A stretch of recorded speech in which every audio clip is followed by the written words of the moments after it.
मान लो किसी गांव में बच्चे बीमार हुए, 3-4 बच्चे बीमार हुए, उनमें 2 की डेथ हो गई, तो क्या हुआ भाई, क्यों बीमार हो रहे हैं? अब आई होगी वायरल बुखार, दवाइयां थी नहीं, बच्चों की डेथ हो गई होगी। और आप हर सीजन में देखा करो, आज जब मेडिकल इतना बढ़ गया है ना कि हर जगह हॉस्पिटल है, इतनी सुविधाएं होगी, उसके बावजूद बुखार के अंदर बच्चों की खूब डेथ होती है। अभी भी हॉस्पिटल के यदि आप आंकड़े उठा के देखो तो आपको लगेगा बुखार में बच्चे खूब सारे जाते हैं। और अब उनके पास तो दवाइयां नहीं थी, दवाइयां नहीं तो बच्चे चले गए तो बच्चे क्यों जा रहे हैं? तो अंधविश्वास। क्योंकि साहब बच्चे खेलने के लिए गए थे दिन में और शाम को आए तो बुखार आ गई थी। कहाँ खेलने के लिए गए थे? वहां पीपल के पेड़ के नीचे। अरे वहां तो फलान जी की माँ बेटी कहाँ का उठा है, उनको गांव से बाहर निकाल देगा। आज दिन तक है ये व्यवस्था उनकी, आज दिन तक है। जनजातियां क्या है? वे लोग जो जंगल में अपना जीवन यापन करते थे उनको कहा गया जनजातियां। क्या कहा गया? जनजाति। जो जंगल के अंदर रहते थे, जिनका बाहर के समाज से ज्यादा कोई लेना देना नहीं। ज्यादा एक अच्छा शब्द होगा इनके लिए वनवासी। वन में रहते थे इसलिए क्या हो गए? वनवासी। एक ज्यादा और अच्छा शब्द होगा आदिवासी। आदिम काल के अपने पुराने रीति रिवाजों को मान रहे थे, मॉडर्न होने का इन पे कोई असर पड़ा नहीं था, आधुनिकता इनके समाज के अंदर आई नहीं थी, जैसे पहले थे वैसे वैसे रह रहे थे। उनको हमने क्या कहा था? जनजातियां। अंग्रेजों के आने से पहले तक ठीक चल रहा था, ये लोग जंगल के अंदर थे, बाकी लोग जंगल के बाहर थे। इनका बाहर वालों से कोई लेना देना नहीं और बाहर वालों का इनसे कोई लेना देना नहीं। जब अंग्रेज आए तो अंग्रेजों ने राजाओं को कहा कि हम तुम्हारी सुरक्षा करेंगे और तुम हमें इसके बदले में क्या दे दो? रुपए दे दो। राजाओं ने कहा ठीक है, कितने रुपए चाहिए? भाई 1 साल के 1 लाख रुपए दे दो। अगले साल अंग्रेजों का 1.5 दो, तो राजा ने जनता पे टैक्स बढ़ा दिया। अगले साल उनका 2 दो, तो राजा ने कहा कहां से लेके आऊं? उसका टैक्स बढ़ा दे। तो उनका टैक्स की लिमिट होती है यार, बढ़ा दिया जितना बढ़ाना था, अब और कितना बढ़ाए? तो उनका यार खेती ज्यादा कर दूं। उसने कहा खेती तो उतनी करेंगे ना जितने में हमारी जमीन होगी। उनका यार जमीन तो तेरे ज्यादा है, हमने देखी है राज्य में, तेरी जमीन तो ये पूरी पड़ी है और खेती तो तुम्हारे इतने में ही हो रही है। तो हमने कहा इसमें तो जंगल है, जंगल में खेती थोड़ी करेंगे। अंग्रेजों ने कहा एग्जैक्टली जंगल काट दो। तो अब क्या काटे गए? जंगल काटे गए। तो अब जनजातियां राजा के अंडर में आ गई। अब राजा ने कहा मैं तुम पे टैक्स लगाऊंगा। अब राजा ने कहा तुम्हारे जो रीति रिवाज उनको मैं क्या करूंगा? चेंज करूंगा। इन जो नए चेंज हुए थे, इनके खिलाफ जो आंदोलन हुए उनको क्या कहा जाता है? एक बड़ी जोरदार चीज थी। जनजातियों के खेती करने का तरीका क्या था? तो जनजातियों का था कि जंगल पड़ा है, तो जंगल में पहले खेती करते यहाँ पे खेती की, फिर 2 साल बाद में यहाँ छोड़ देते, फिर खेती करते यहाँ, फिर यहाँ खेती छोड़ दी, खेती की यहाँ। Shifting agriculture.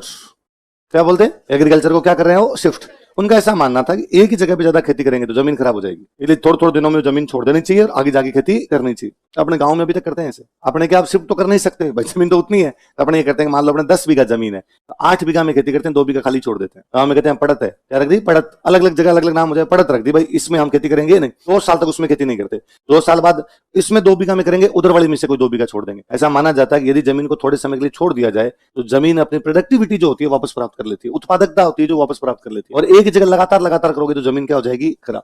तो जनजातियां शिफ्टिंग एग्रीकल्चर करती। शिफ्टिंग एग्रीकल्चर में फिर टैक्स कैसे लोगे? फिर तो भाई कभी कहीं खेती कभी कहीं खेती। अब राजा ने कहा ना फिक्स है, तुम्हारी जमीन ये, तुम्हारी ये, तुम्हारी ये, तुम्हारी, तुम्हारा टैक्स ये, तुम्हारा टैक्स ये, तुम्हारा टैक्स। इनके ये समझ नहीं आया कि भाई शिफ्ट क्यों नहीं करने दे रहे। खेती करने का तरीका तो वही होता है। सुनना देखो, जैसे जनजातियों में एक होती थी डाकन प्रथा। क्या होती थी? डाकन प्रैक्टिस होती थी।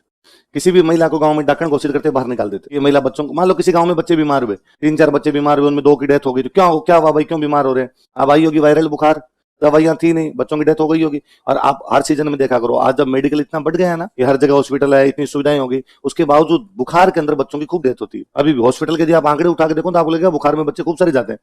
और अब उनके पास तो दवाइयां नहीं थी, दवाइयां नहीं तो बच्चे चले गए तो बच्चे क्यों जा रहे हैं? तो अंधविश्वास। क्योंकि साहब बच्चे खेलने के लिए गए थे दिन में और शाम को आए तो बुखार आ गई थी। कहाँ खेलने के लिए गए थे? वहां पीपल के पेड़ के नीचे। अरे वहां तो फलान जी की माँ बेटी कहाँ का उठा है, उनको गांव से बाहर निकाल देगा। आज दिन तक है यह व्यवस्था उनकी, आज दिन तक है। अंग्रेज आए तो अंग्रेजों ने आगे इसको बंद कर दिया।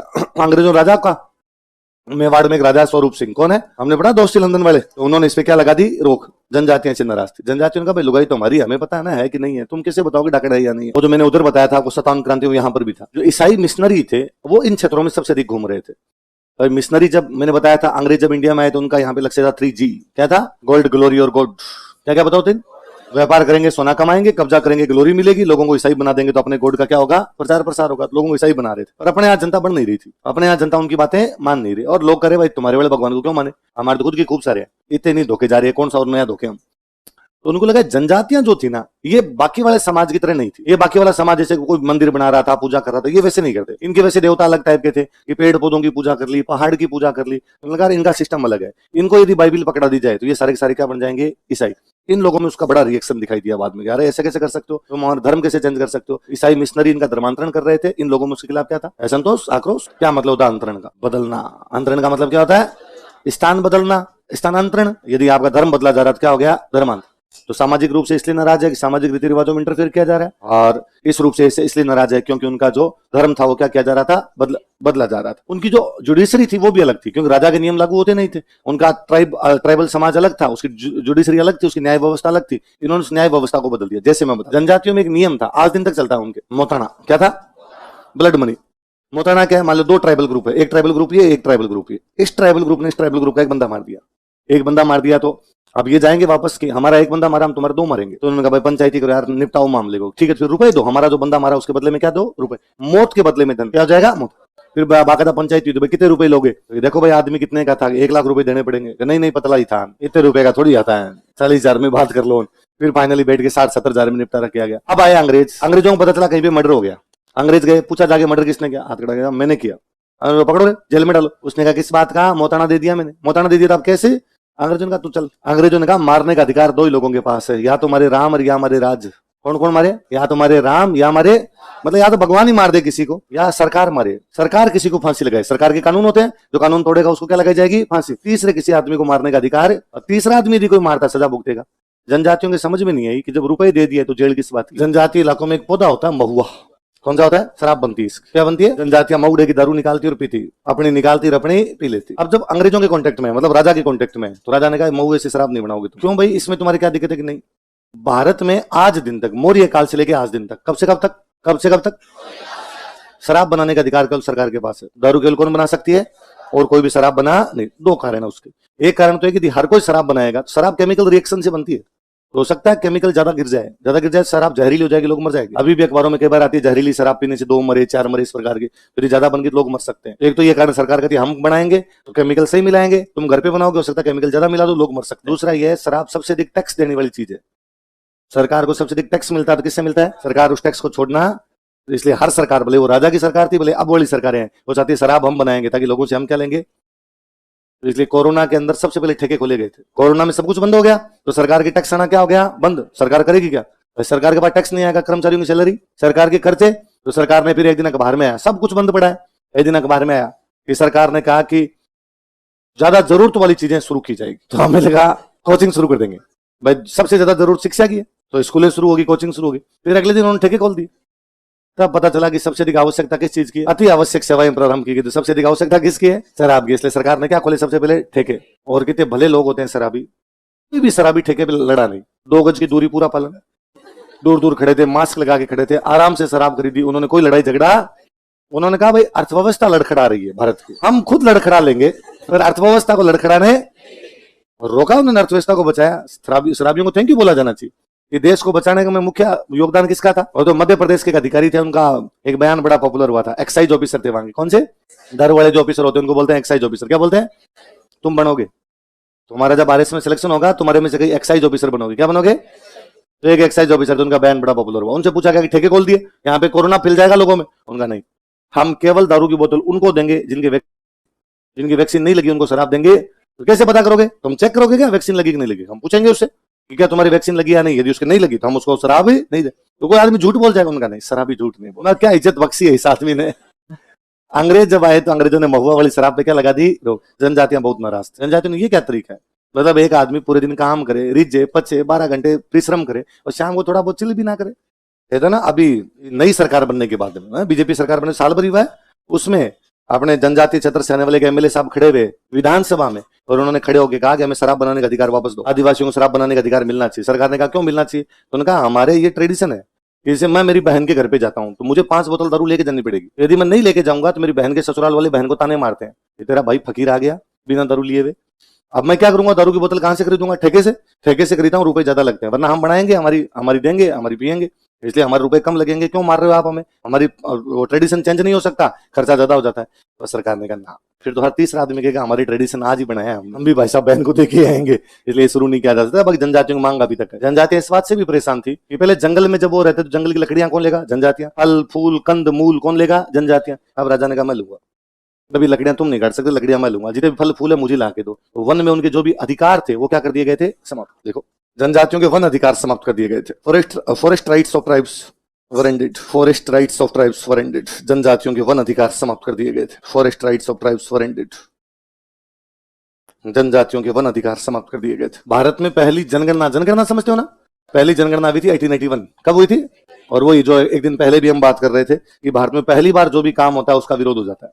पहली बार जनगणना हुई तो लोगों की समझ नहीं आई, भाई क्यों मिनखों को क्यों गिना जा रहा है, मनुष्य को कौन गिनता है, ये तो भगवान की देन है, किसी की कम और किसी के, इसमें गिनने की कहां आवश्यकता आ गई।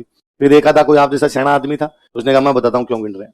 अंग्रेजों का अफगानिस्तान के साथ युद्ध चल रहा है, किसके साथ, और वहां अंग्रेज हार रहे हैं, तो अंग्रेज गिनते नहीं है, ये तो घर में आके चेक करते हैं जवान लड़के कितने हैं। तो फिर इनको जैसे पता चलेगा कि मान लो अफगानिस्तान में इनके 3 जवान मर गए, तो ये कहेंगे फलाने घर में 3 उठा लो, फिर अपने वाले बच्चों को भेजेंगे लड़ने के लिए अफगानिस्तान, वहां 7 मर गए, फलाने जी के 7 है, पूरी पेटी पैक करके उधर भेजो इनको। तो आप मानोगे नहीं, मतलब जनगणना वाले जब घर पे आते जवान जवान लड़के गायब हो जाते।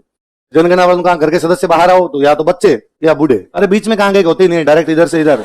एक आधा कोई और क्षण निकला, उसने कहा नहीं है, लड़ाई तो खत्म हो गई कब की, मैं बताता हूं क्यों है। क्या? जितने ज्यादा लोग उतना ज्यादा टैक्स, आदमियों पे टैक्स लगाएंगे, जैसे पशुओं पे लगा दिया वैसे अब किस पे लगाएंगे, लोग गायब हो जाते। घर में 10 सदस्य हैं, वो बताते हैं हमारे तो 5 ही, 5 ही नहीं। फिर एक आधा तो मेरा जैसा अल्टीमेट ही था, जोरदारी बंदा था, उसने कहा ना तो लगाएंगे टैक्स, ना भेजेंगे अफगानिस्तान, ये तो घर में आके साइज चेक कर रहे हैं कि मोटे कितने और पतले कितने।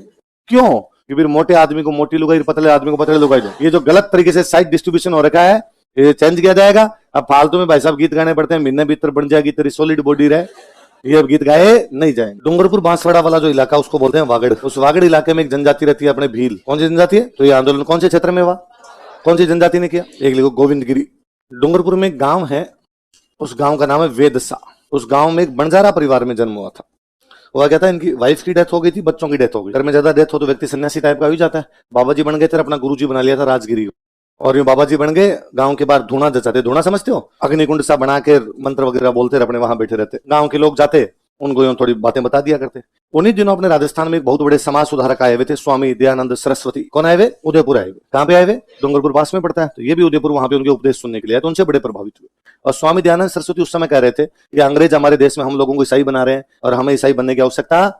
अच्छा, अंग्रेज ईसाई बनाने के पीछे सबसे बड़ा लॉजिक ये देते थे कि हिंदुओं में खूब सारे भगवान है, कि तुम्हारे तो यहाँ विष्णु भगवान अलग, ब्रह्मा जी अलग, शिव जी अलग, राम जी अलग, कृष्ण जी अलग, हमारे तो एक ही है।